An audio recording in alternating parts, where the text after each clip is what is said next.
This is the first time my eyes rolled so hard it hurt my left ear. I didn't know that could happen. I'm learning new things about my physiology watching this movie. Welcome to another episode of the Creature Popcast. I'm Mike. I'm Lindsay. And today we are facing another roll for parts mandate. In the video, which should be up, we rolled a 6, which got us into the Scream franchise. And then we rolled a 5 for the 5th movie in the series, which is appropriately titled Scream?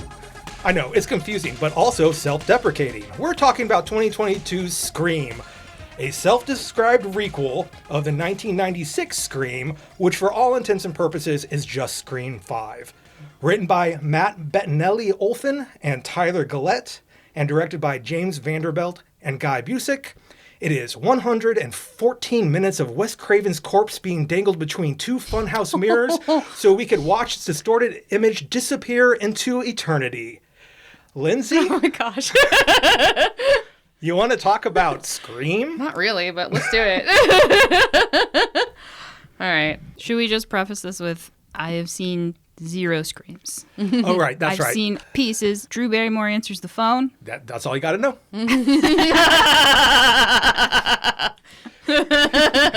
All I got to know is Drew Barrymore answers the phone. And then other echoes of her answer the phone over and over and over. That's how this movie begins. Yeah, sure. Jenna Ortega answers the phone. No, she doesn't, though. Do we need to talk about Sure. any of the main characters that come back? We'll get there. What's the premise of the original Scream? Yeah, you do that. Okay, so the premise of the original movie is that Sidney Prescott is being prank called but stalked, on calls, and they're threatening to kill her and things like that.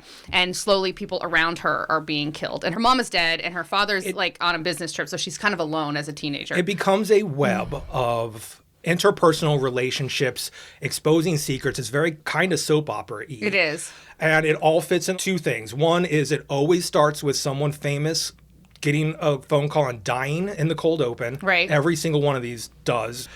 And then as the interpersonal relationships unfold, the thing is everyone's kind of a suspect. Everyone's a suspect. Everyone has motive. And no one is the safe. first one was the most brilliant in this, and it echoes down in diminishing returns, is that the killer is basically patterning how he kills people after the tropes of slasher horror. Yes. So the idea is it's kind of a meta-narrative that Wes Craven created of commenting on the genre itself. And then the killer in the first one turns out to be her boyfriend and one of her best friends. And one of her best friends. Why was he targeting her? That's the whole movie. Because his parents' marriage broke up because her mom slept with his dad. Right. So he wanted revenge. And then Stu was just along for the ride. And for fun. Yeah. In that family dynamic, Sidney Prescott's very well off. Yeah. And was raised privileged, where Billy Loomis, the boyfriend, because of the family breakup, he was raised in a worse environment. So he was always jealous and mad about. And then all the subsequent childhood. Sequels, well, not all of them, because this is the All of them. requel, but they somehow have something to do with... All of them. It just becomes increasingly soap opera. Yes, yeah, because I'm angry because it was my dad, it was my son, it was my cousin. They all have something to do with the original. Deep in the sauce here, we're talking about nephews and shit. Like I said, this isn't a new thing. This is literally just an 11-year gap between sequels. That's all this is.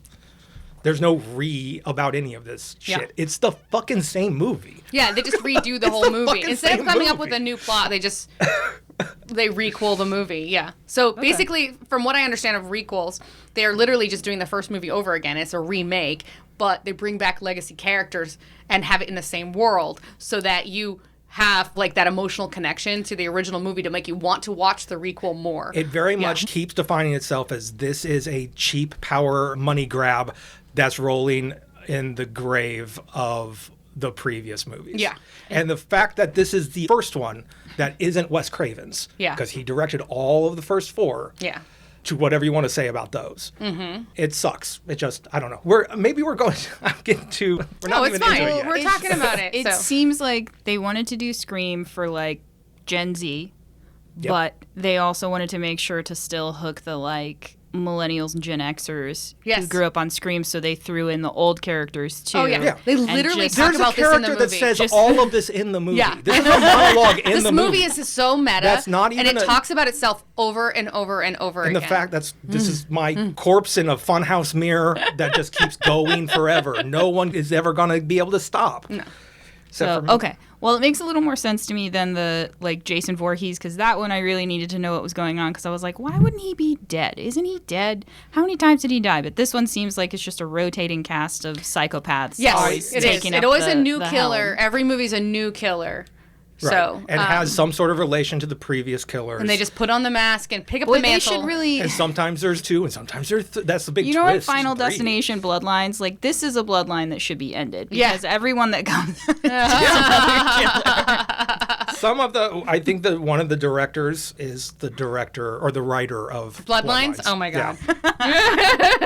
I hope there's One of those an four unlucky is penny in this. But they are still making more of these. There's a 7th one coming Yeah, out. dude. I know. We'll talk about it a little bit. How long is this podcast so far? I can go on forever. I don't care. Okay. All right. Let's talk about the movie. Okay. So, Exterior suburban house. landline phone rings. Jenna What? yeah. I'm sorry. Landline Wait, phone we- rings? no, What? Landline. That's What the fucking joke. year is this? It's 2022. 2022. There's a landline phone. She turns it off. I'm already out. Yeah. She Jenna turns- Ortega doesn't answer. She just turns it She off. just turns it off and immediately goes to text because yeah. this isn't your mommy Scream movie. We're texting. Yeah, so she starts texting her friend, and she's like, I unlocked the liquor cabinet because her friend's about to come over. And the landline rings again. And so she answers the phone this time. And it's the Scream voice. And he's saying... It starts out like it's not too screamy, It's but not, as he gets but a it little is. more mad, he It gets does, the scream. but it's still him. I recognized it immediately. The Scream voice says his name is Charlie, and he's from Group, and he's looking for her mom. Yeah. And he says like stuff like, "Mom talks about you all the time," and they start having a conversation. Which gets to talking about scary movies. Yes, which and then, that's of the course. road that you have to go down to is what's your favorite And scary that's- movie? He does the line, and her answer is Papa Duke. It's amazing meditation and motherhood and grief is her answer. and immediately starts, it's elevated horror, which Elevated is a term horror. I don't like. And Yeah. so every time I get pissed at this movie, the movie then gets pissed for me on my behalf. And at first that's like fine, and then it gets incredibly annoying. It's like somebody going, don't worry, we know we're being dumb assholes. And I'm like, I wanted to tell you that. Right. So then he's like, "Have you ever seen Stab?" And she's like, "Once when I was a kid." And he's like, "Do you remember the beginning?" So this is the meta part of it. So Yeah. in these movies, the original Westboro, the town killers, the second one, they're making a movie about it. So in this... No, the third one they're making a movie about it. Okay, sorry. What's the the book. one where Gail in the Gail- second one wrote the Courtney books. Gail wrote the Cox book. has the bangs. Yeah. Yes. The infamous. It's one of them. I don't know which one. So as these movies go along, there is a franchise called Stab, which is the franchise Scream. Yeah. Okay? Yeah. Don't worry, they'll talk more about that later. So, and he's like, "Do you remember the beginning?" And she's like, "It was some sort of kill scene, right?" And some just woman going answers the through. wrong number, and a guy Drew on the line Barrymore makes her answers play the a phone. game. Yeah. Is what- But I'm just saying what the know. movie said, okay? And then he's like, "Would you like to play a game, Tara?" And then she freaks out because he knows her name. My Right. whole thing right here is like, if he knows her mom's name, he's supposedly in Group. Sounds like he would automatically know her name if it was her mom's If he name talks about her all the time. Yeah, I'm like, so why are we suddenly scared that he knows your name? So first of all, a lot of okay, little sure. stings that But don't make why no sense. we're not going to address the fact that this house still has a landline. Yes, we're No, not gonna. they just, hey, my mom's house has a landline right now. Okay, how much older is your mom than the mom in this movie? There is a, I don't know, the mom mom in this in- movie never fucking shows up. But the mom in this movie got pregnant in high school in the same age that you were in high school, so she's probably your age, and you don't have a landline. Guys, I don't know what to tell you. There's a landline in the house because the movies happen. There needs to be a landline in a Scream movie. I don't know what to say. The movie needed it. It Okay. absolutely doesn't, though, anyway, doesn't. because It could've been a cell phone. Ghostface immediately starts spoofing phones. Yeah, cell and he starts phones, calling so, cell phones and yeah. stuff. Yeah, it's a It's a- construct for the movie. It's yeah. a callback. That's Yeah. the whole movie is just winking and nudging at you that, look, that's the phone that Drew Barrymore answered in the one from a million years ago. Yeah. Okay, so Tara gets scared, hangs up, and then uses an app on her phone to lock the doors. Which, this is hilarious because those apps don't respond that fast. No, no, ours doesn't at least. You go lock and it Mine goes, is always like, it's like it says sending command, and then the thing just spins. So they're trying to do fun updates here where it's Yeah. like now you don't have to run around the house. You could just push a button to click on things. So she texts her friend that the person calling was some sort of psycho, and then the landline rings again, and then the friend texts, you should probably answer it. And she's like, how do you know my landline is ringing? Right, because I'm not Amber. You know, basically, Amber, her friend that she's texting with, is not behind the text. Right. Answer your phone or Amber dies. And then she gets a video of Amber putting on her makeup and getting ready. And it's filmed like through the window, right? Like it's a creepo. Yeah. And the caller says he wants to do stab trivia. 3 questions. If she gets it right, Amber will be okay. And if she doesn't, Amber will die. So, are we going through all these? Yes. Jesus Christ. No, I don't think I do. Okay. She gets the 3rd question wrong, and she runs to save Amber.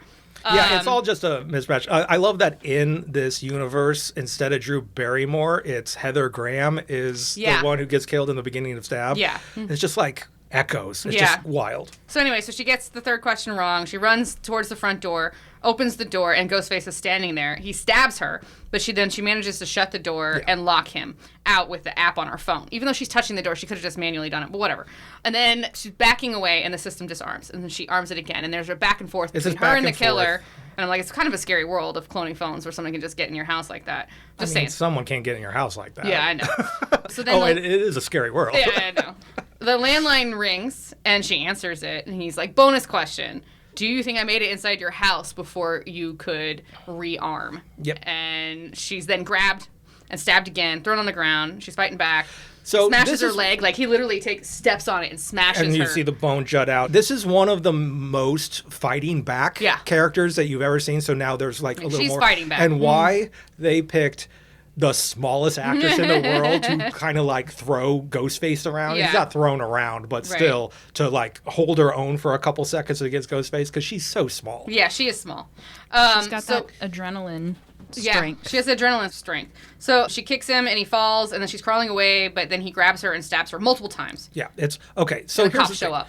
Here's something finally I'll say nice about this movie. This is fucking brutal. It is brutal. And what is... That's the nice thing you're saying? Well, because that is one of the things that was a hallmark of the first movie, it was for sure. Too. And it also goes through the franchise. The brutality of these murders, it's not funny. No. You're not having a good time watching these victims die. No. And they stay true to that in this, because this sucks. Yeah. And then the cops are outside the window because she did call 9, and then a title card comes up, which is just Scream.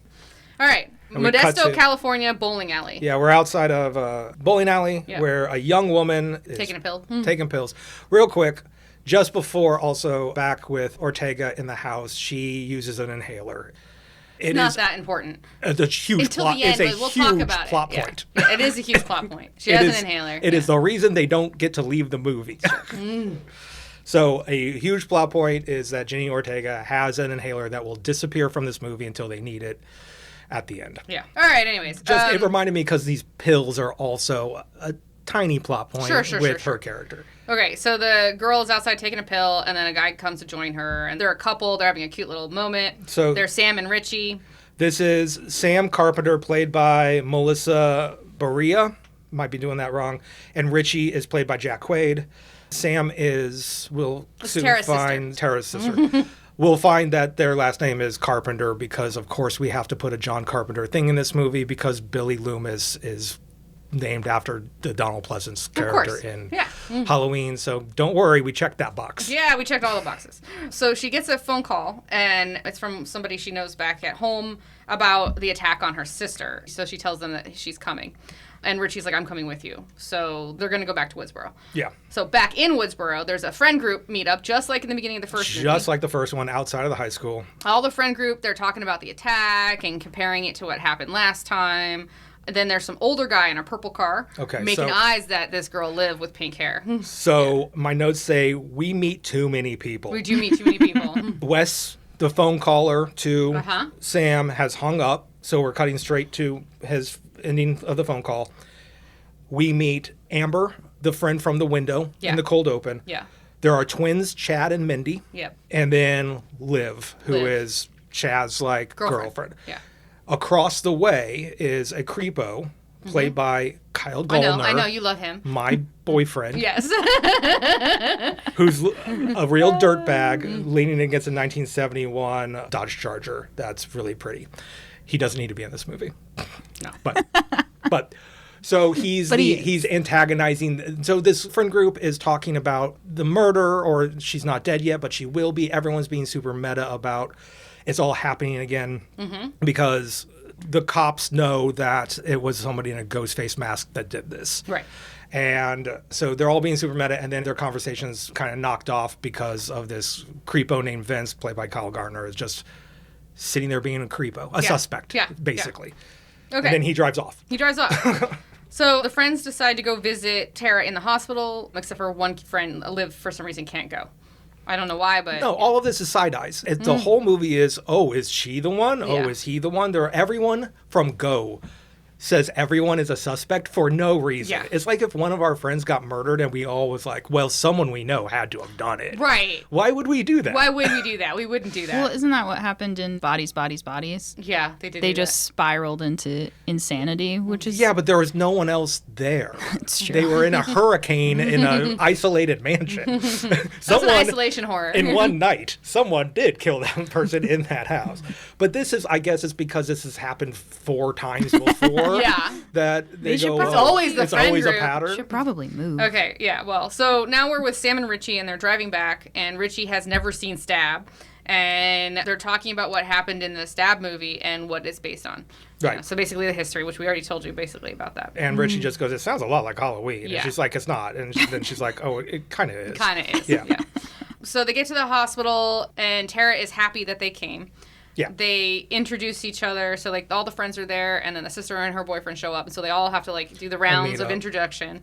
And then we find out Mom is stuck in London, and all the friends leave except for Tara wants Sam to stay. Yeah, so this is a 10-year gap, so we know that Sam knows all of these younger kids because she used to babysit for all of them. Sure. And Amber has beef with her. We know that Amber does Tara's have beef best with her. friend, Amber, does not like Sam showing back up. No. There is clearly they've been estranged in some way. Yeah. There Okay. doesn't seem to be any beef between Tara and Sam yet. Yeah. But it's Amber's problem. But It is Amber's Tara's happy to be there. Right, okay. And then we cut to a bar, right? Yeah, the friends are at a pool hall, and they're talking about how they could all be suspects, and then that other older guy shows up, talking to Liv again, trying to talk to Liv again. Apparently the backstory here is that Vince, the creepo from earlier, had a fling with Liv over the summer. That's over now, and Vince won't let it go. Chad, not Chad. It is Chad. Is it Chad? Chad's her boyfriend. Chad's her new boyfriend and wants Vince to get the fuck out of here. Brief little tussle, not Right. really anything. They all get kicked out Right. of the bar. Yeah. And then we cut to Kyle Gardner pissing on the side of the Yeah. bar. Yeah. Well, they all get kicked out, yeah. So, and then he's pissing on the side of the building, and then we see a cape flash across the screen. Yep. And then his car with brights on starts revving behind him. So his own car.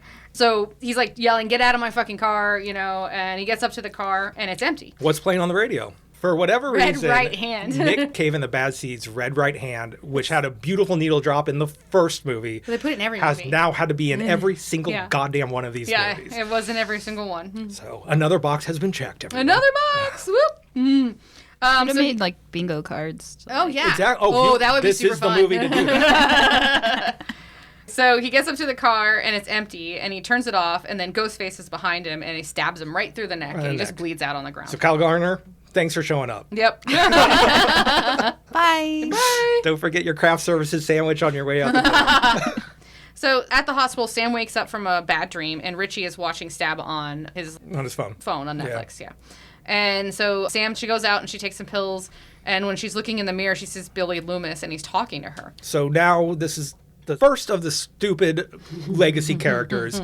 Skeet Ulrich, de-aged, is Green Goblin his ass off in the mirrors talking to Sam for reasons we don't know yet. Yeah. So the long dead killer from the first movie is Yep. just like, hey Sam, I hate those antipsychotics are wearing off, aren't they? I hate the de-aging. Yeah. It's never once looked right.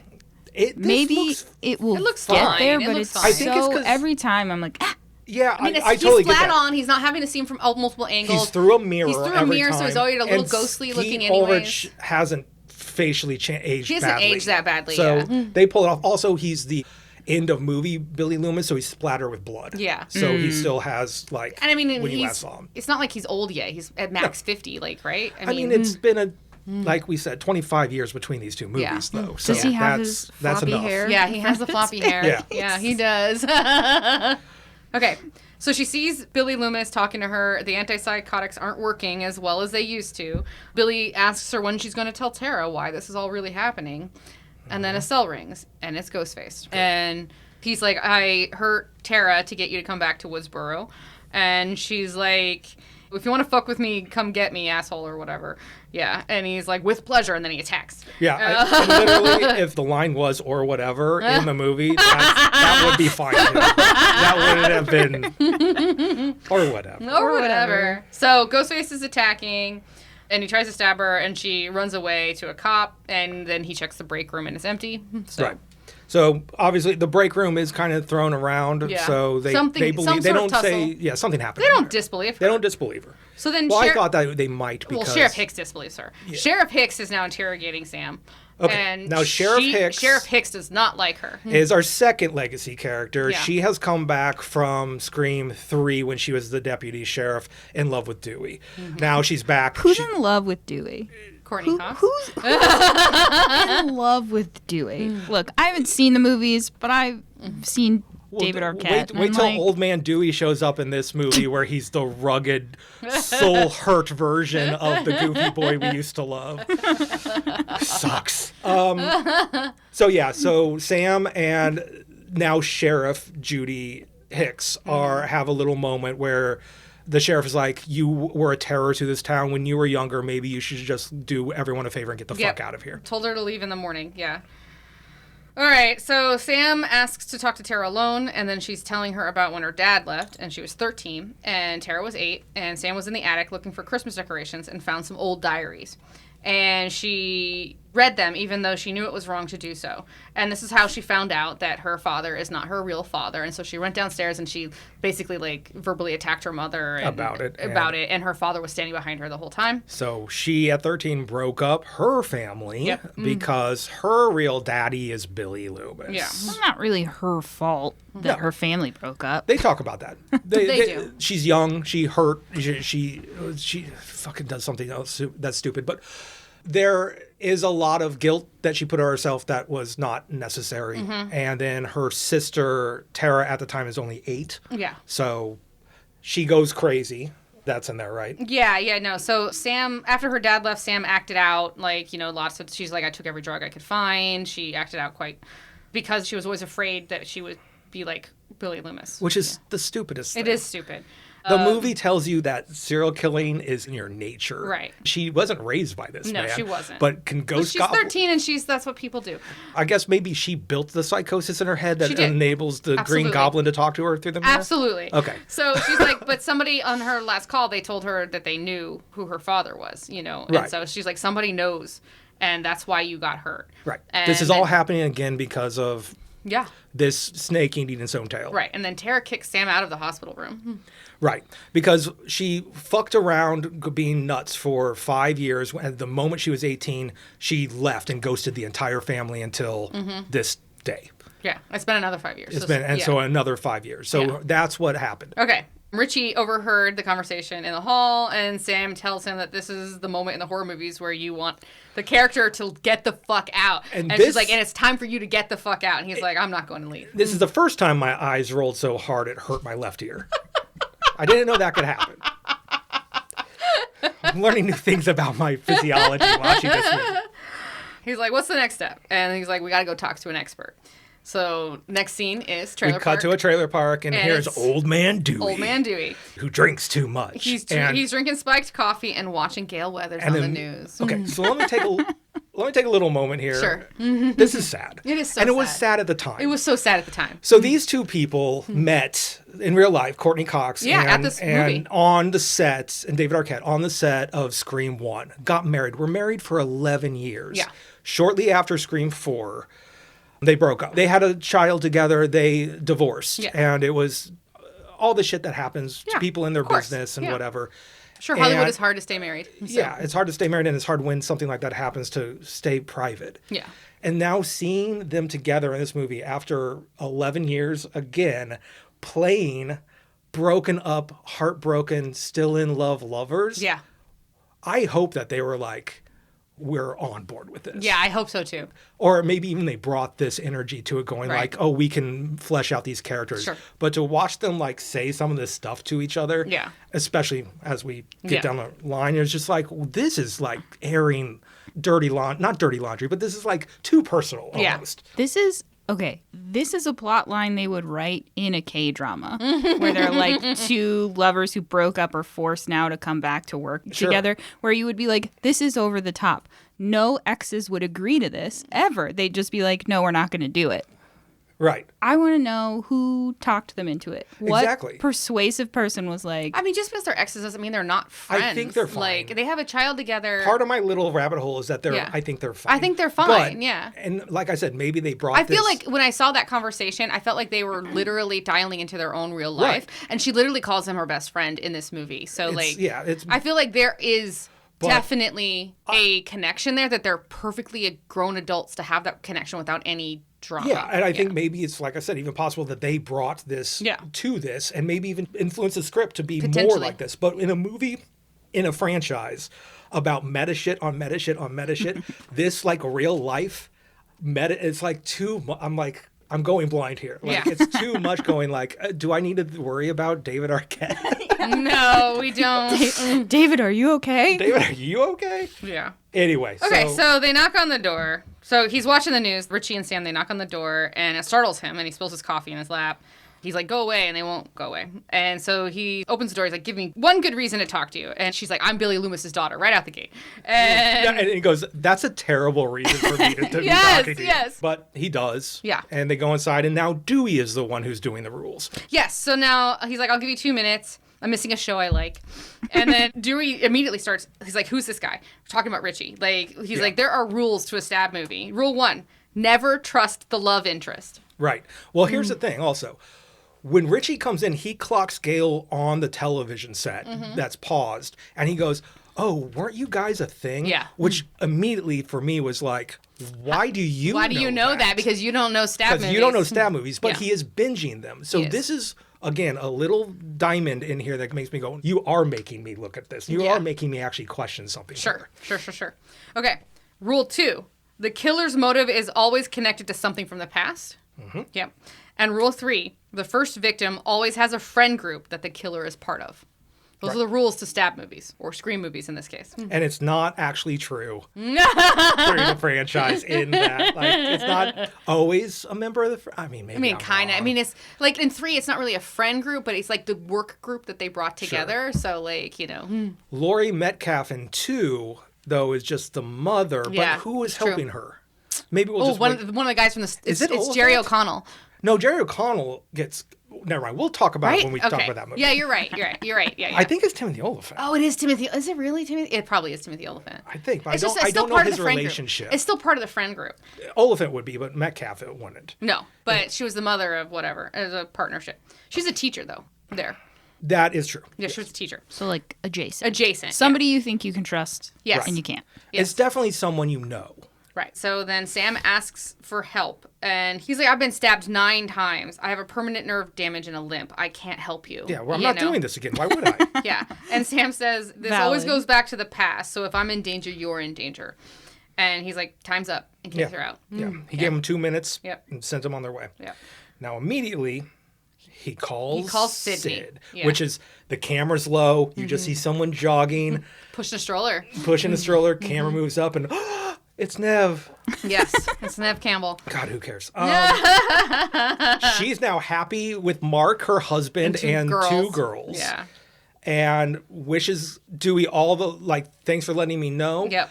You don't have to worry. I have absolutely no intention of stepping back into Westboro. He's like, something does feel different this time. He's like, something about this. Why? I don't know. He says that to her. I know he said that to her, but why does he? Because the movie wants it to be. There's literally nothing different about it this time. Yeah. Does she ever come? Is this her only? No, for fuck's sake. No. Dewey tells everyone, for your safety, don't do this. And they all and because they love him so much, they ignore him completely. It is so infuriating. I did like the part where he's like, I just want you to be safe. And he's like, do you have a gun? And she's like, I'm Sidney fucking Prescott. Of course I have a gun. I like that. That was cute. I like Sidney Prescott. I like her too. I wish. Never mind. Oh my God. Okay, so then he immediately, after hangs up, texts Gale. You text Gale, and he's like, Ghostface back. Don't come here. That's all it says. That one would make me come back because I'd be like, you can't just cryptically be like, he's back, don't come. But he doesn't. It's, little things. And then he's like afterwards, I hope you're okay, smiley face. Yeah. That's what I'm saying. There's little things, when something I like about this movie sticks out, it really sticks out. So he opens up the text to Gale and there's no text chain. No. It is. He hasn't talked to her. He has to do the first text to Gale ever. No, but except for, I don't know if that's accurate because like a lot of movies do that where they delete the chain. They only show you the new text, even though they were just texting like earlier in the movie, like 30 minutes ago. But this movie has shown that they don't do that. There's text chains in everyone's phone. So it's stark when he opens it up. He's like, Ghostface is back. Don't come back here. And then he says something like, I hope you're well, smiley face. And he goes, I shouldn't have sent that smiley face. And then he starts writing, I still... and then just starts to leave. Yeah. So it's a real little moment here that gives credence to your idea that this relationship is being brought into this movie with some authenticity. Sure. So then he goes and pulls out a wooden box, and he opens it up, and his badge and his gun are in there. Dust off his old gun. Yeah. But the movie does, what it's telling you is that everyone thinks he's still a cop, still the sheriff. Yeah. And as you're watching things, you could tell that he is Sidney thought he was not. sheriff. People from outside he's clearly not on the force anymore. No, he's not. Well, he just said he got stabbed a bunch and he's got a limb. There's 100 reasons for him not to be able to be a cop. Yeah.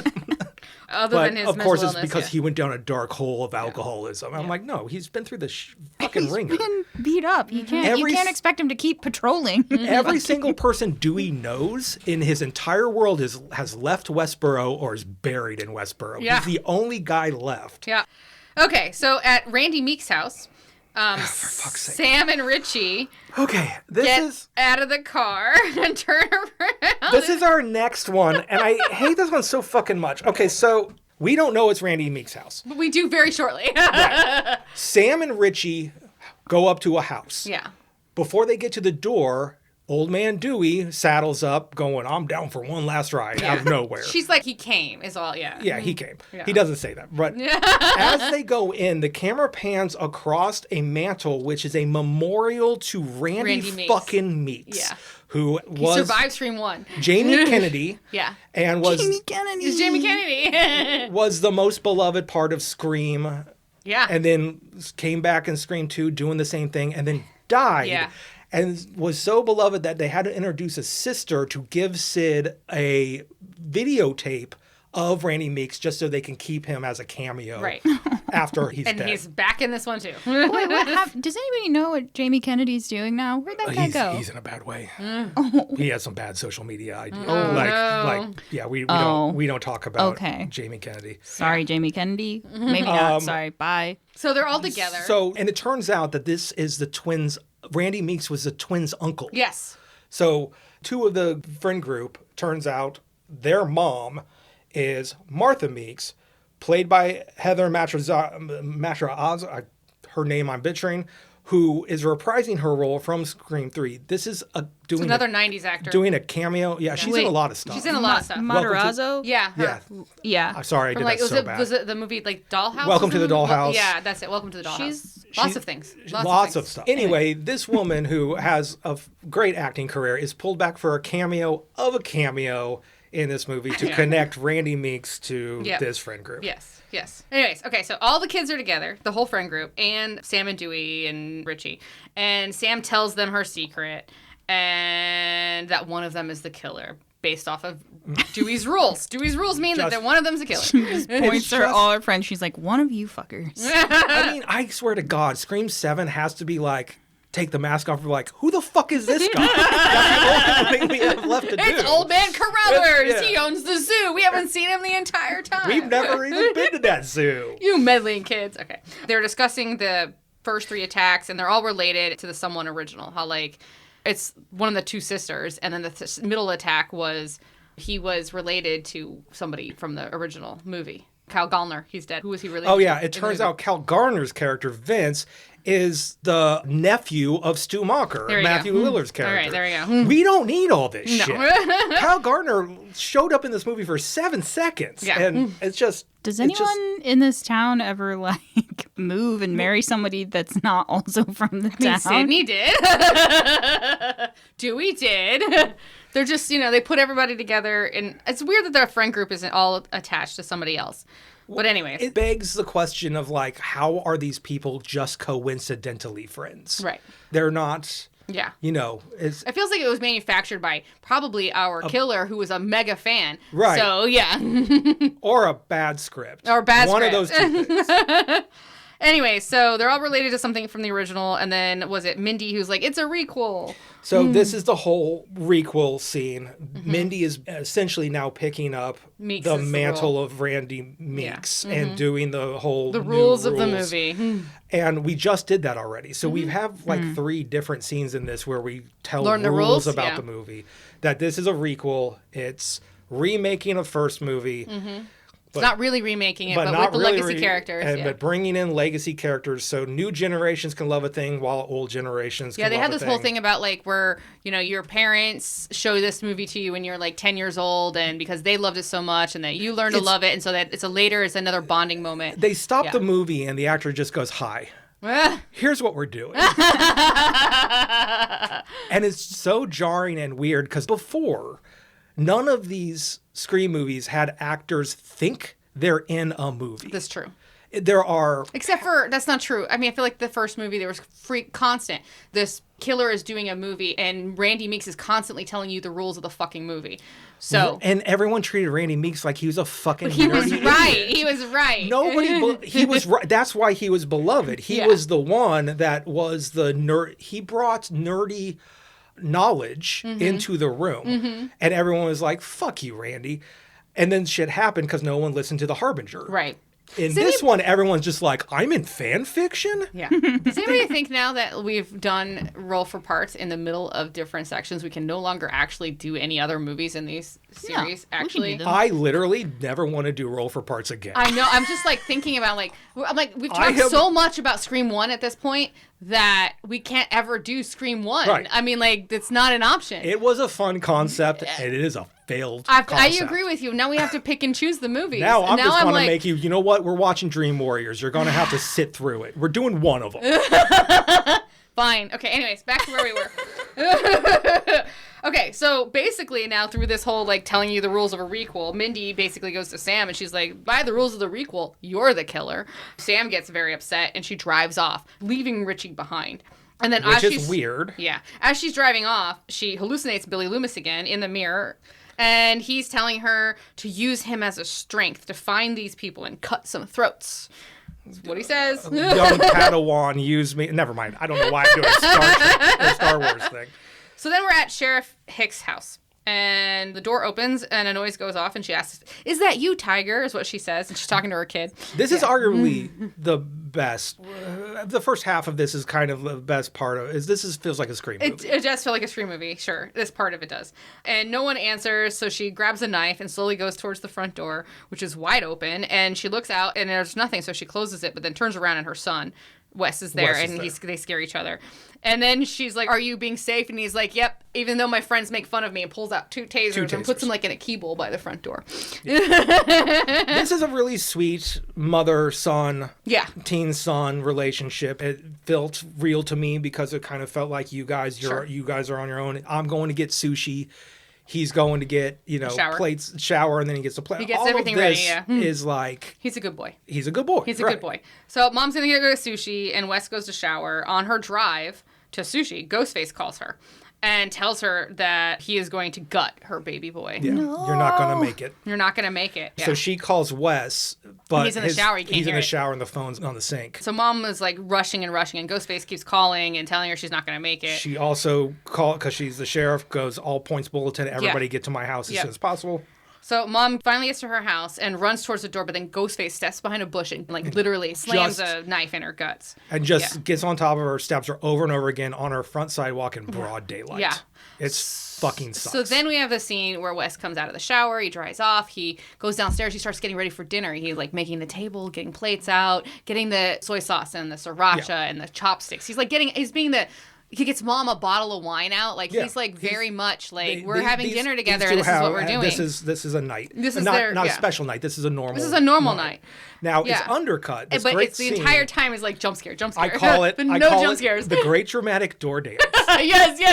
I love that. This fucking great, like, terrible, finally, like, oh, I feel terrible I'm connecting with character scene is undercut with Wes will open up a cabinet door and then a symphony goes and he closes the door and nothing's behind it. And then he walks over and he opens up the refrigerator door and goes and he closes it and nothing's behind it. And I'm like, we do this 3 or 4 times. We did like 4 times. It was hilarious. What are we doing? Stressing you out. But then we actually hear a door open on its own. And he's like, Mom? And he goes out into the hall and he sees the door is open like 8 inches. And instead of opening the door to see what's out there, he closes the door. Closes the door. Yeah. And then he is attacked. Turns around and is attacked. He's attacked. He tries to get to his... He tries to reach his tasers, but they're too far away, and he is literally stabbed in the neck. Very slowly goes through very his slowly, neck. yeah. And I don't like the special effect here because it's super rubbery. Yeah, you can tell. yeah. But it's like close quarters, close up, Ghost's face is right in his face, and it just takes a second for him to bleed out. Yeah, and he's dead. Wes is dead. Sam then has shown up to the crime scene, and there's cops everywhere, and she sees the body on the sidewalk, but it's covered up, and she's like, I'm trying to get to Wes, and they're like, I'm sorry, Wes is gone. I have a question here. Yeah. Sam wasn't going to this house. She was just blocked off by... She's just driving. She was just driving. Is that so? She left Richie with strangers in order to just clear her head? Mm-hmm. Okay. Yeah. Which seems weird. It seems weird. Because I didn't know what her destination was because she's blocked this could be a moment where the movie was scene. trying to like give us suspicion for her. Sure. So she's at the crime scene and then Gail shows up. Yep, this is Gail, Courtney Cox entering the movie, not just and on Courtney actually has a moment with her first. She has a Yeah. little conversation. Are you okay? But then she sees Dewey. He's there. And then they have their reunion. And they have their moment where they explain basically why they aren't together anymore, which I don't think I need to go over. No, it's fine. Yeah, but it was very emotional and it was very touching. So then we go flash to Richie and he's watching YouTube. It's like people talk about stab movies and okay. So what this is it's so much down the fan fiction route. He should not be watching this if this is the first time right. He's clearly obsessed. He's obsessed. Yeah. This is a podcast called Dead Meat. It's a podcast of a married couple talking about horror movies, which sounds like a pretty fucking stupid idea. I don't know why anybody would do that. Is it a real podcast? Yeah. They got a cameo. They've been doing this for years, and they got a cameo in the movie. We're next. Okay. On the scene also kind of pissed me off because they're talking about how the newest Stab movie is called Stab, not Stab 8. Yes. And they should just turn the B into an 8 because they're not literally fooling. did it the other day. Got pissed off yesterday why they didn't. You're like, because the Stab 6 they did the VI with why this did they M, and they could have just done the exact same thing with this one, but they didn't do it. He just went off this rant. So again, I'm looking in a mirror and not liking what I see. Every time I'm like, this is stupid, the movie's like, yeah, isn't it? And I'm like, you're not supposed to tell me that. Okay, anyway, so Sam sees the cop at the scene that was watching her sister at the hospital, and she's like freaked out. She's like, Tara's unguarded. She's in trouble. So she and Dewey like jump in the car and race towards the hospital. Right. At the hospital. It's a ghost hospital. It is so... Remember they put her on a private wing. Oh, I don't remember that. Yeah. Okay. They put her on a private wing because... at least they wrote a line in there to explain why there are... But even a private wing would have fucking nurses and doctors. They should have... Yeah, no. It also, like, what fucking hospital has a private wing this large? Like, it should have just been like a private room, not a private wing. A private... Okay, and a private place to protect someone who's dangerous, you can't fall asleep for more than 2 hours in a hospital when you're staying there. Yeah, okay. So Tara's at the hospital and that's right. is watching Dawson's Creek. And you know what? There was a meta reason why that episode was being played, and I at that point was like, I'm not looking this up. I had restraint. Did you actually look it up? No, I had restraint. Because there's some bullshit reason why that episode. There is. At first I thought this was a weird horror movie with James Vanderbeek, which I didn't remember. It's an episode of Dawson's then I Creek, realized but it was Dawson's Creek. They are talking about spooky shit. They're talking about like some haunted stuff. It's It's obviously like their somebody Halloween like episode. Yeah. Anyways, okay, so she's watching Dawson's Creek when she hears a noise and then nobody comes. And so she gets out of bed into a wheelchair, which she's in pain, a lot of pain. She's broken arm, she's stabbed through the hand, she's got stabs everywhere. I have to tell you that this painful movement from hospital bed to wheelchair really triggered me because was like not that long ago that I was doing these same kind of maneuvering. Sure. So then as she gets in the wheelchair, the lights go out and then her phone rings and she doesn't answer because she's far enough away from her phone that it's a hassle to go back to her towards it. So she gets to the nurse's station and she sees the guard is lying on the floor in a pool of blood. Right. And the lights are out in the entire wing, yeah. The entire wing. Or floor or whatever. And there is not a human being except for this corpse to be seen. Yeah. So then Tara goes to reach for his gun, but then she notices it's missing. So she hides in a room with a landline phone, and she goes to call someone, but then she hears something, and she stops dialing, and then she waits, and as they come to open the door, she bashes them over the head, and it turns out to be Richie. He says that Sam called him and said that she was in trouble, so he got there before Sam did. Uh-huh. And Ghostface shows up then, right behind him, and slashes him on the arm, and then Ghostface just knocks him out. Doesn't kill him, just knocks him out. Right. Tara throws an IV tower thingy, whatever those are called. IV stand. Thank you. Yeah. At him, and he falls down. And so she rolls away slowly down the hall, and Ghostface is just like walking behind her leisurely. It looks good. It does. It looks pretty ominous. Yeah. And then he answers Richie's phone that was in his pocket when he was knocked out. And Sam has called. And Ghostface is basically going, oh, hey, I'm going to give you a choice then. Yeah, he has to pick one. Here's a deal. I'll just kill one of them. Yeah. Which one? Your Which sister one? You pick one. Or your boyfriend. And then Ghostface calls her indecisive. And she says that she was just stalling for time, not being indecisive. So halfway through her like, please don't, I'll do anything. I got annoyed because of the bad acting. And then I go, oh, this is kind of good. This is on purposely bad acting. Yeah. So Sam and Dewey get out of the elevator, and then Dewey just shoots Ghostface. Can't shoot shit. Who dodges, and they pick Tara up and Richie. But then Ghostface jumps at Dewey. They fight, and then Dewey actually shoots Ghostface like 3 times. Yep. So then they get to the elevator, and Dewey says, you have to shoot these guys in the head because they'll just keep coming back. And then I turned off the movie, and we're done with the podcast. And Sam is like, who gives a fuck? And Dewey's like, I do. Shooting them in the head is never a thing in this. It's never been a zombie rules. So never once. This is the fact first that time. He goes, I need to now go die is the most shitty Dewey death ever. Yeah, I know. What should have happened was Sam goes, I was just stalling for time. Elevator door opens. Sam's standing there, and then Dewey goes, boo, and jump scares Ghostface. They tussle, Sam gets everyone else, and then Dewey dies. Because that's a hero death. Yeah. This sucks. So Dewey goes back to Ghostface, and as he's holding the gun up, as he's about to shoot, his phone rings, and he looks away for a second, and Ghostface attacks and eviscerates him. And unfortunately, it was Gale calling. Yeah. Yeah. It makes it all mean. Yeah, it does make it a little, it's just really, really sad. They make it really, really sad. Yeah. It made it hurt more than it needed to hurt. But don't worry, he's back in the 7th one. I will find out what that is. It's probably a la Skeet Ulrich. Yeah, he's probably going to be talking from a mirror or videotape. Gale now. Yeah. Okay, so we are down in the lobby of the hospital, and Gale shows up as they're taking Dewey out in a body bag. Sam and Richie she breaks down, and Sam and Richie for some reason are the people that hold her back from getting to Dewey's body. Whatever. Okay. They don't have that relationship. They shouldn't be those people. You're right. Sydney has now shown up at the hospital, which she was told not to come, and she said she would never set foot in this town ever again, and she's fucking here. In honor of Dewey's demise. I know. They ignored all of his advice. Yes, exactly. They're fucking assholes. Yeah. So, maybe in the 7th one he comes back as a ghost to just like. Why the fuck didn't you listen to me? Nobody listens to me. That's what, I want the 7th one to be Dewey killing people as a ghost. I want it to be Paranormal Activity where Dewey's just like, I told you. Okay, so we're with the sisters and they've reconciled and they decide to leave together. And Sydney... They're going to do the thing that no one in these movies does. They're going to get the fuck out of Westboro. Yeah. So as they're leaving the hospital, Sydney goes to talk to Sam. And Gale wants Sam to help them kill Ghostface. You can't run from this. Yeah. Which, again, these are terrible characters. They're telling this young woman that she has to fight. She has to come and murder. Yeah. Like, I think Sam even says that. You want me to stay here and murder a person? And they're like, it'll just follow you. And I'm like, you guys are wrong and mean. Yeah. Well, and she refuses. Sam refuses. She's like, we're leaving. As she's leaving, Sydney puts a tracker on her car. Mm-hmm. And Sydney knows it's not over for Sam. Because it's just not. She's been through it too much. She knows it's not.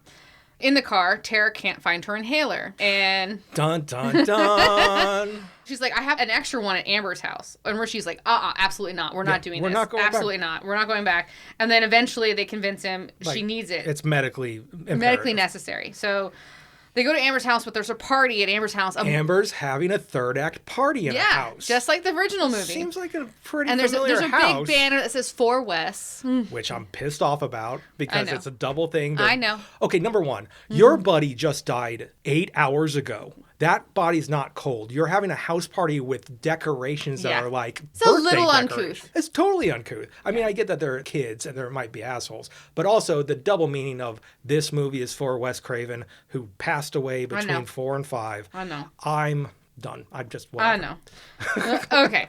So. And also, I don't know, do you remember clocking all this stuff the first time we watched this? No. Okay. No, I do not. 'Cause I don't feel like I was sober the first time we watched this movie. I wasn't sober the second time I watched this movie. I was. But this time, looking at the party, I was like, oh my God, this is clearly the same house. Oh, it was. It was 100% the same house. All the angles. It's the movie. It's the house from the first movie. It's the house from the third movie. It's the house from this fifth movie. So every odd movie, we have been in this fucking house. We go in the top of the third act back to a house party, and I'm like, oh, I know where we are. Yeah, same fucking house. Anyway. Okay, so they're low on beer, and yeah, we're just with all the kids now. And Amber goes to the basement to get more, but the lights don't turn on. So she uses her cell phone to get down to the bottom. And then as she gets to the bottom, she pulls a pull light. And which, everybody at the basement knows what a pull light is. Yeah, no worries. And then second guess yourself. Yeah, I did for a second. I'm like I was like, what? Down in the basement, Mindy jump scares her and says, "Hey, you shouldn't have come down here alone. You failed the test. You failed the test." Because Mindy is the Randy Meeks arbiter of these rules. Giving her a lesson in horror movie safety. And they both they both threaten each other with them both being the killer. They do. As like it's a fun game, and then they just go upstairs. Yeah, and they just go upstairs. And then Liv and Chad are making out, and Chad doesn't want to go upstairs because he's not 100% sure that Liv's not the killer. She gets really pissed and storms off. So the idea that's burned into his head is if you have sex in these movies, you die. Yeah. Unless, most horror movies is like, they do that. This is, again, why people having sex get killed by the killer. I hate this movie because everyone is convinced these rules are real, and this man just gave up sex for the vague idea that he might get killed. That I'm in a movie. Yeah. This whole sequence of scenes is insane to me.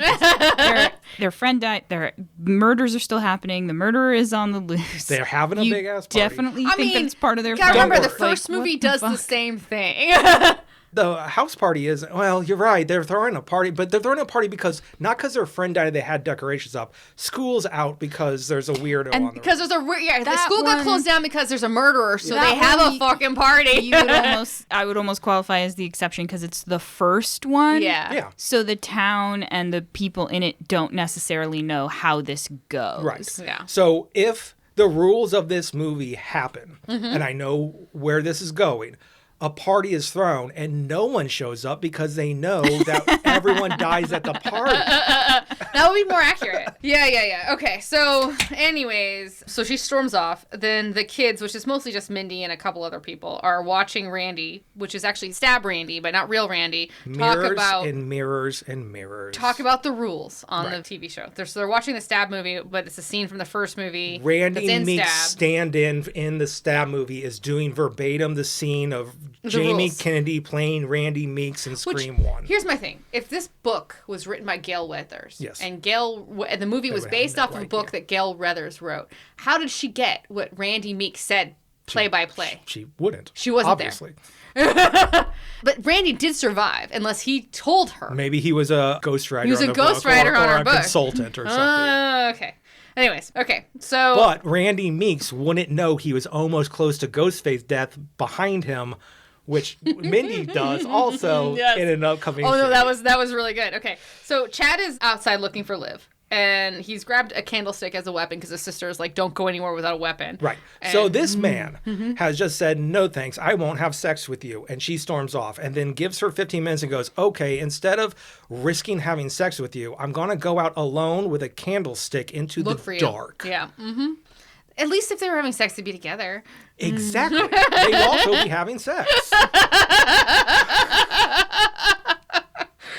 Okay, so as as he's outside, he gets a weird text from Liv for something that's called Find Your Fam. It's a location share app where they can track each other, like hide and seek. Or actually, I wrote down, what did I wrote? Blind Man's Bluff. It's actually closer. He basically accepts an invitation to geocache her. Yeah, basically, because when he hits go, there is like a... It beeps the closer you get. There's a little which is like Blind Man's low-res map, and she's like 23 meters away or what yards away or whatever, and he starts following it. Yeah, so then he gets into like some like high grasses or in bushes, and he realizes that this is fucked up, and she's not here, and then turns around and gets stabbed by Ghostface in the thigh. Who would have thought? Yeah.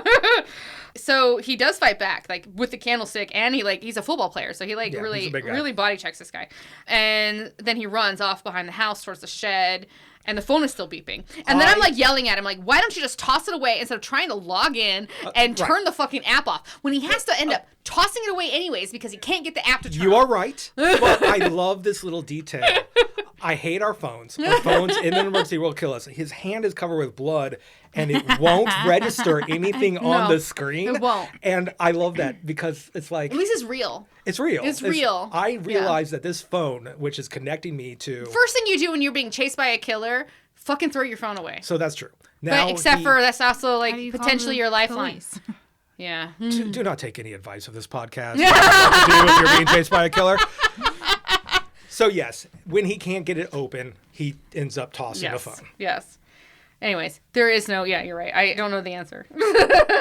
So as he's coming up next to the shed, Ghostface comes running out of the actual shed. Yeah, the door's blast open. It looks cool. He tackles him and stabs him a bunch. Yep. Richie and Sam and Tara all show up at the party to get her inhaler. And Amber, as soon as Tara shows up, Amber's like, okay, party's over. Right.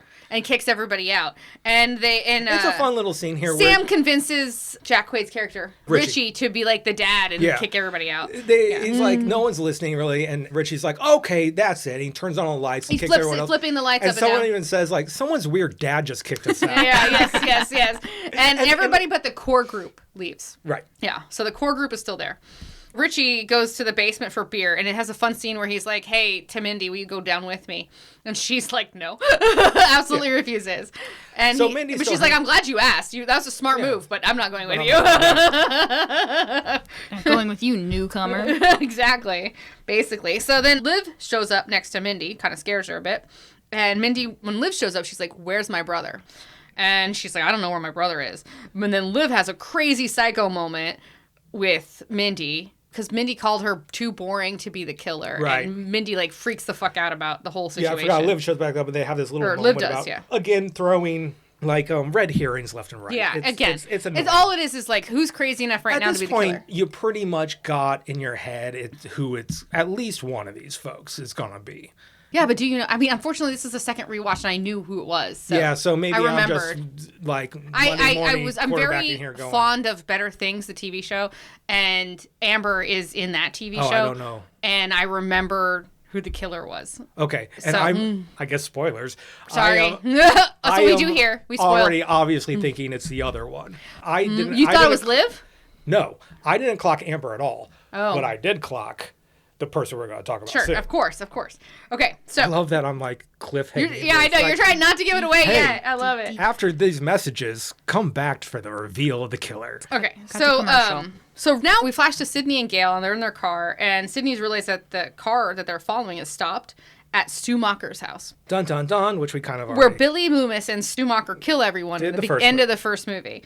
And she's like, they need to leave ASAP, so she actually tries to call... Sam, thank you. So... Mindy is watching the scene in the movie where Randy is watching TV before he's attacked. Right. It's just a nice little mirror. It's a mirror. They're in the same house. They're in the same house on not the same couch, but in the same angle, and they're both watching a movie on TV while the killer creeps up on them. Right. And she realizes beforehand that this is. Like, she's like, has that moment where maybe somebody's behind me and I need to look behind because this is actually a creepy moment where I'm doing the exact same thing my uncle was doing. Well, and the uncle is watching Halloween in the scene going, look behind you, Jamie, look behind you. And so she looks behind her, and then Ghostface is standing there behind Mindy and attacks her. Yeah. Just like in the movie. Well, in the first one, Ghostface is about to attack a oblivious Randy Meeks and gets distracted. That's how Randy... And in this one, she attacks her, but then Sam hears it and comes running and throws a lamp at Ghostface. Right. Yeah. So Meeks never got the attack.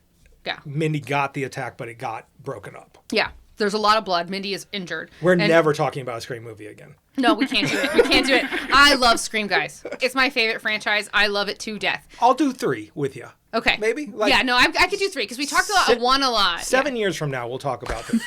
A year from now. Okay, so there's a lot of blood. Mindy passes out. And then all the other kids show back up. Amber and Tara. And then Amber is accusing Sam of hurting Mindy. Richie shows up from the basement and drops Spear, and it crashes and breaks. And then Liv shows up with bloody hands, and she found Chad. Richie says Liv is the killer. They all start accusing each other. And then everybody's accusing, And then Liv goes, fuck you, Amber, I'm not the killer.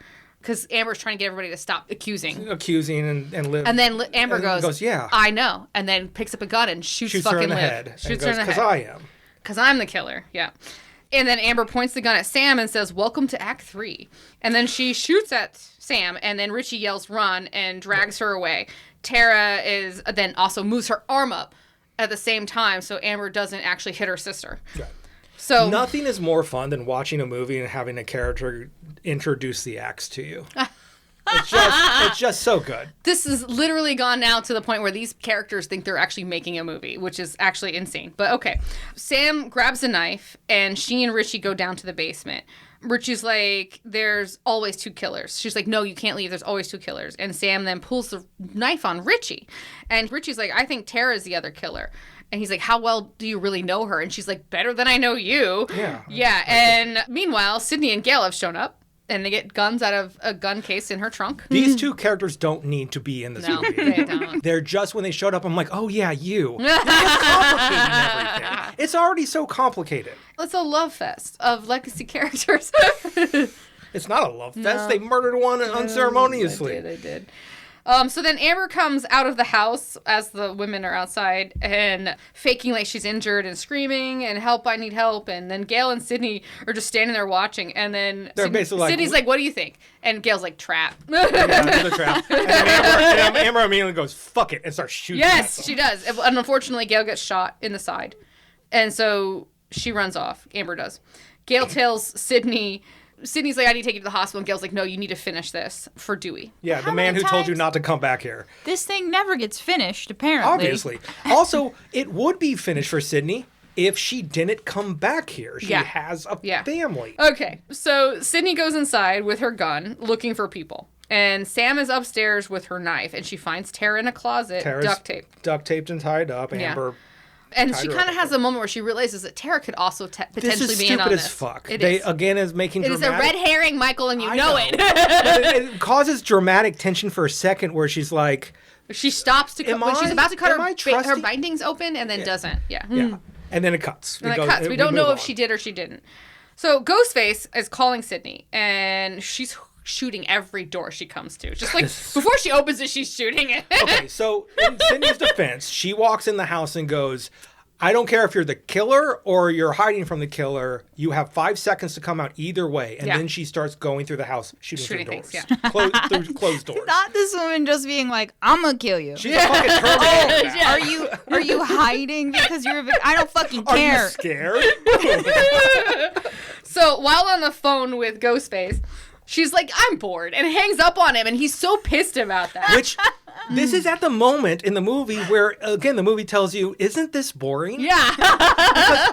As she walks up talking to him on this conversation, she's like, this is derivative. You're retreading the same stuff over and over again, and I'm bored. And I'm sitting there going, you movie shouldn't be telling me this. No, you want me to want to watch this movie. Because I am all these things. Yep. I do think this is derivative. Nev Campbell and wrote I am those bored. lines. Yep. She wrote them. There you go.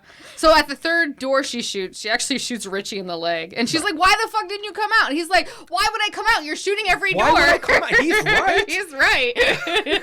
Then Ghostface shoots out of a closet behind her, and then they both tussle and they fall over the railing onto the first floor. And Richie has the most hilarious line right here where he goes, holy shit, it's Ghostface. So they're down on the ground and they're trying to get things. Richie's coming down the stairs and Sydney tells him to grab the gun. And he's like, I would, but you shot me. It's taking me some time. So then Sam comes in and grabs the gun. And Richie's like, thank God you're okay. And then he walks up to her and stabs her in the side.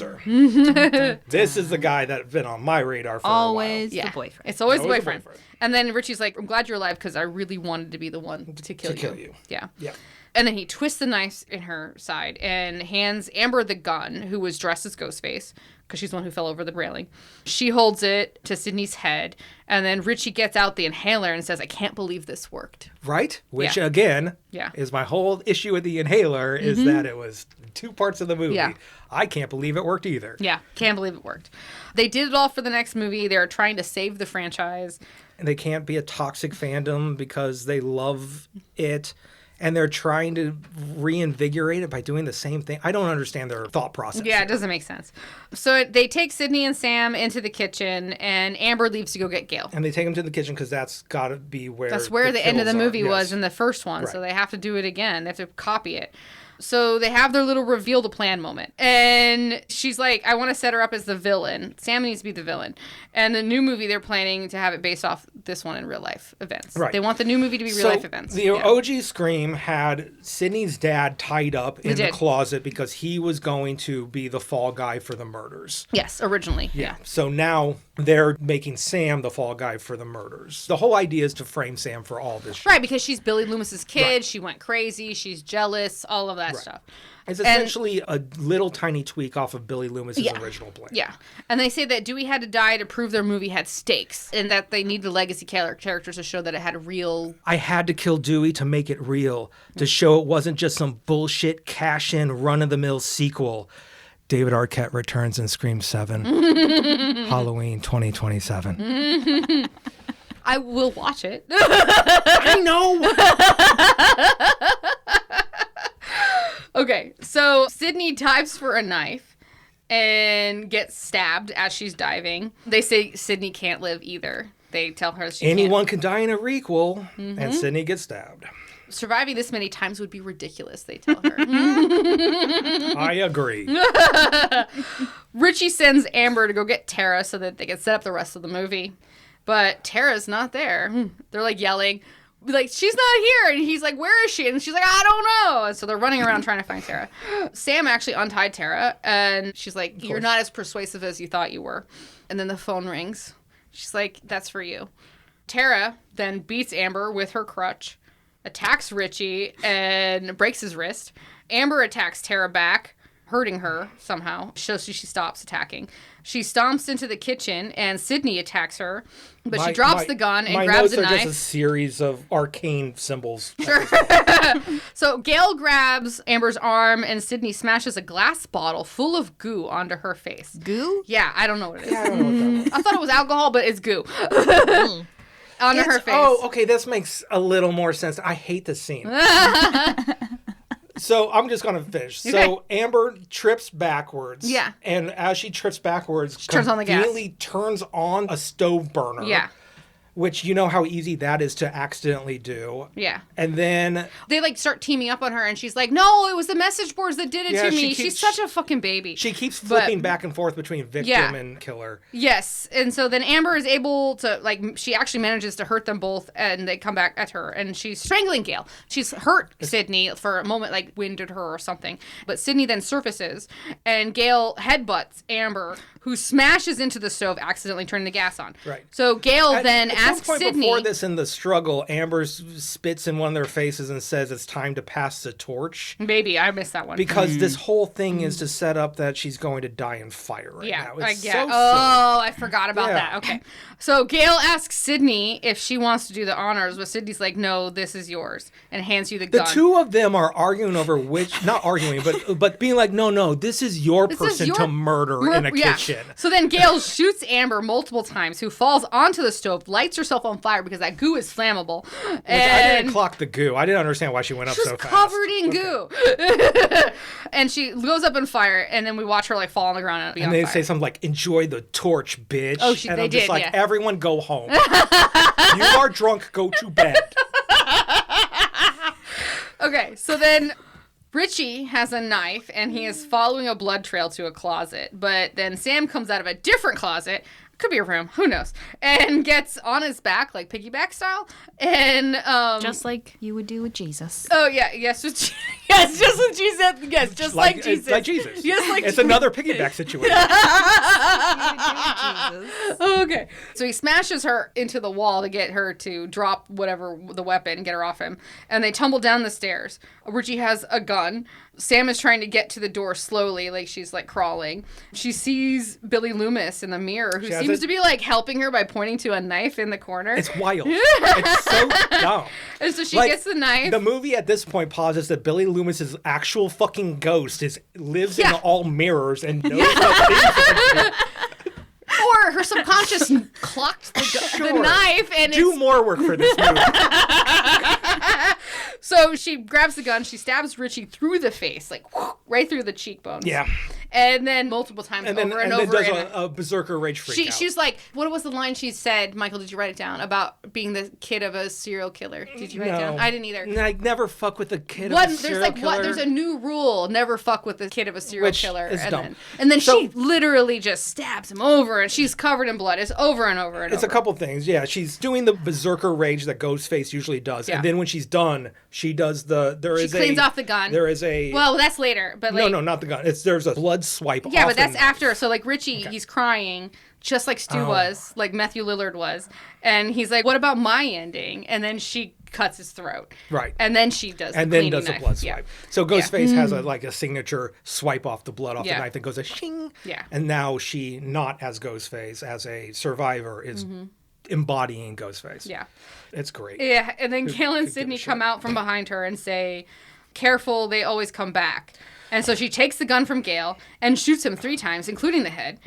And then burned up Amber comes running from the other room screaming. And Tara comes out of nowhere and shoots her in the head. Yeah. I mean... And she goes, I still prefer the Babadook. It sucks so much. The sisters hug. The cops come. Mindy survives. Her brother survives. Yeah, so we do both twins. Both Meeks survive. Yeah, we have a fun little moment outside where both the twins have lived. Yep. And, they thumbs up each other. We're going around to all the survivors with the ambulances and the cops and whatnot. Gail and Sydney are sitting on the edge of her ambulance wrapped in blankets, Gail was shot and Sydney was stabbed. They should have been, whatever. Doesn't matter. Yeah. And they gave them those magical blankets that they keep in the ambulances. All they're just like, you're fine now. The scar tissue all their scar them. tissue is just armor now. So Sam goes up to thank them, and Gail is going to write a book about the good man who used to be sheriff here instead of anything about what happened. She's like, I'm not going to give them the accolades, whatever. And Sam asks Sydney if she's going to be okay. Like, if she herself is going to be okay. And Sydney's like, eventually. And then the girls go off in an ambulance to the hospital. And then we pull back on the most set looking thing. Same thing at the end of the first movie. And Same then thing. it goes to black and says, For Wes. It does. Just like the big banner at the party. Right. And I was like, I didn't get that the first time. And the second time I got it. I got it, and it made me sad. Yeah. So, okay. That was movie. Scream 5. Here's what this movie is to me. I had a person in my life a long time ago, not the one you're thinking of. And he would... You don't know what I'm thinking of? He would get hammered in the house that I lived in and make a whole mess of things and ruin everything. And then he would, kick back on the chair around a table and smoke a cigarette and just be like... Yeah, I know. He earnestly say, I'm an asshole. No. Okay. You don't know who I'm thinking of. You met this man once at a Thanksgiving. Anyway, and he goes, I know, I'm a piece of shit. And then he would... I'm not allowed to say it on the mic. It's fucking vague. I'll cut that out. You're going to have to beep out that. Okay. And then he would fall over backwards on a chair and pass out on a corner. And that's what this movie is to me. The movie is constantly going, I know, I suck. Yeah. I'm an asshole. And we're supposed to, love the scoundrel anyway. And it just didn't do it for me. No, because you're like, whenever a person, or in this case, a movie does that, you're like, just be better then. Or don't exist at all. Exactly. Somewhere along the line. Somewhere along the lines, the audience has forgotten that part of what makes a story amazing, part of what makes it great, is the fact that you don't get to see what happens next. Like, the story was the story, that small amount of time, that adventure you had. You don't need to know who they married, what kids they had, what new adventures they had. Right. The part that made it amazing was the fact that this was a small adventure in this story, and we got to have this one moment with them of their lives. This could have been the greatest moment with their lives. The moment that you make it bigger and more, and who they married and what kids they have, you actually trivialize that adventure we just went through with them. It is no longer as important to their lives, to us, as it used to be.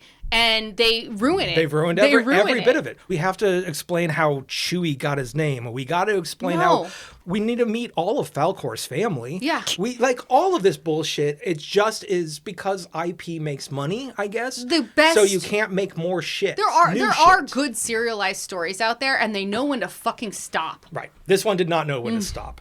It stopped for 11 years, and then it started back up and it should have stopped. It knew when to stop. And the Wes machine keeps Craven going. knew when to stop it. Yeah, and then he died. I know.